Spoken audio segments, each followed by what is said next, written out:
What's up, guys? Sebastian Castillo here. Friday morning here in Cancun. Just getting started with the day. And I wanted to really quickly make a video about dealing with problem clients. So what triggered this is about a month ago, I got on a call with a guy from New Zealand.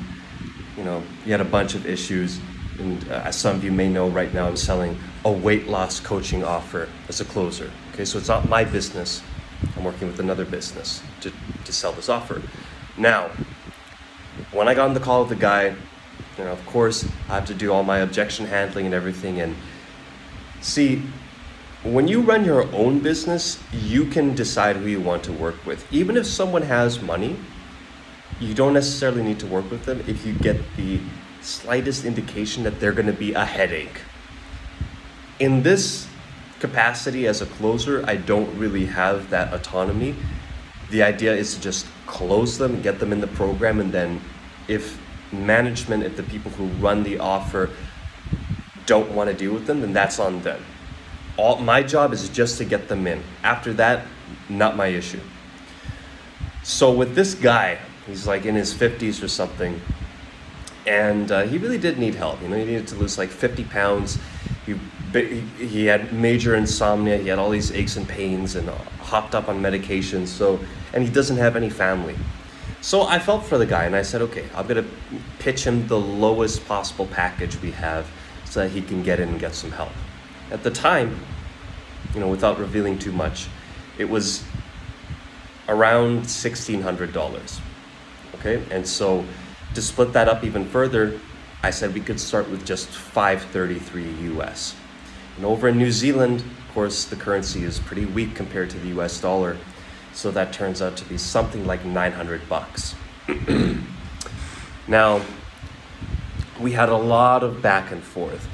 Again, if this was my business and I was dealing with this client, I would have just, after the first couple of interactions, I would have just figured, you know what, this guy's not worth it. You know, I definitely would want him to get the help. But if he's going to be like this, either, again, if I was running this, I would have called him out directly and told him, listen, dude, you're either in or out. I'm not going to waste my time with you. We have plenty of other people. I would have been more diplomatic about it. I would have said it in a nicer way.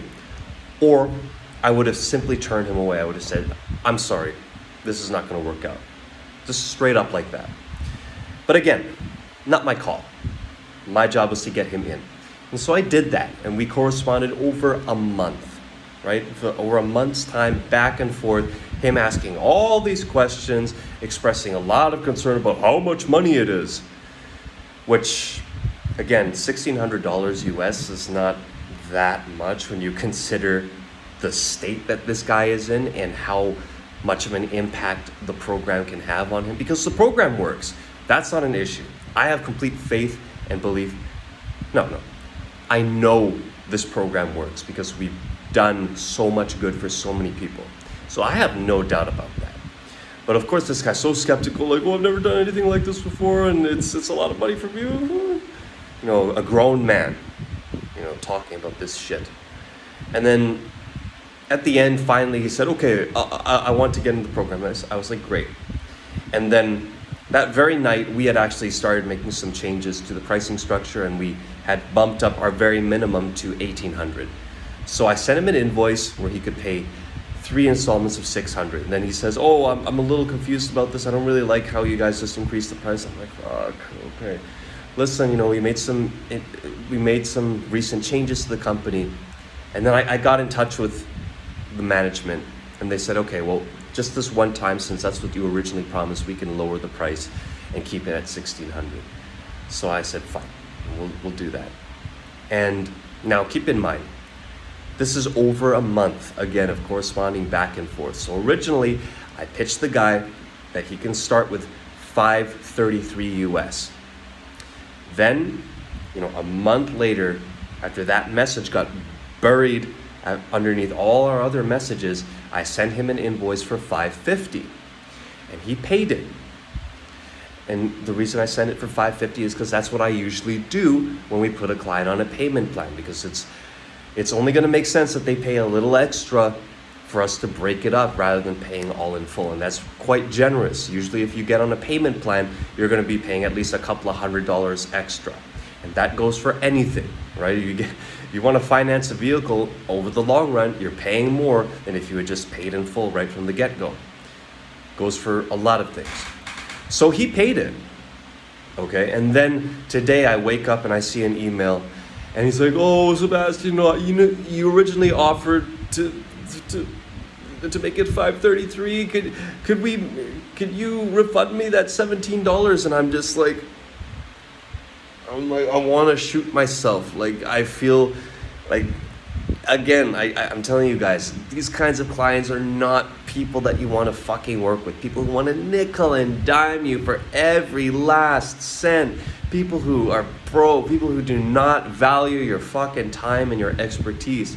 It's like, dude, you already paid the invoice for $550. If this was really such a concern, you should have brought it up before you did that. Now you're in. So now I've got this headache. Like, obviously I'm going to figure out a way to address this. Or I'm thinking, honestly, I'm just going to let the coaches handle it. Not my fucking problem anymore. If the coaches want to say, okay, yes, for the next 2 installments, we'll just do $533 or whatever, right? Or, God forbid this guy says, well, guys, if we can't do $533, then I'm just going to have to back out and I want a refund. Like,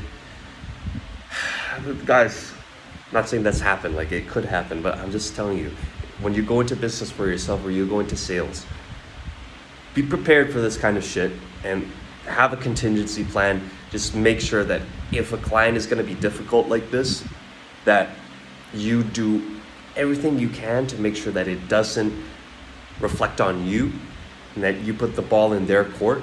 And then if you are in business for yourself, be very mindful about accepting people into your accepting clients for a service who right from the get-go are showing major red flags like this. You don't want to deal with that no matter how much money they're paying. Okay. Maybe if you're really just getting started and you really need the money, you might make an exception, but later on, that's not what you want. Definitely not what you want. So you want the clients who value your time, who are not going to nickel and dime you, and who are just going to pay the money, get in, and start following instructions to get the result that they want. That's what you want.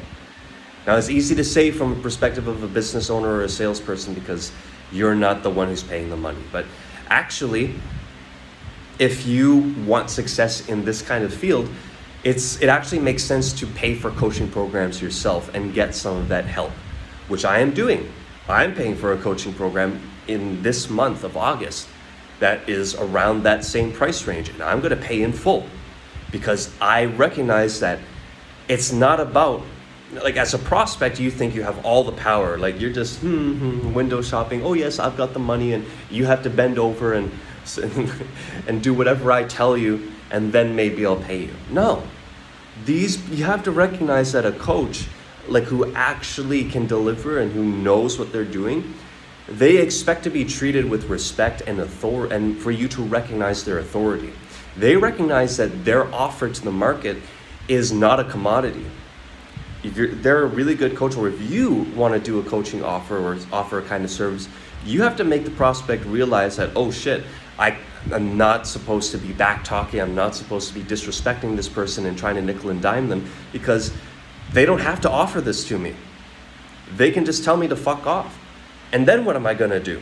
Then it's gonna be like, it'll be kind of difficult for me to find someone who's competent, who's gonna show up and who's gonna charge a reasonable price to fix my problem. Because if you burn a bridge with a service provider or a coach who's actually really good at what they do, and you say, oh, I can just go find someone cheaper. Yeah, go ahead, find someone cheaper. They're not being cheaper because they're being generous, if you catch my drift. So let that be known, guys.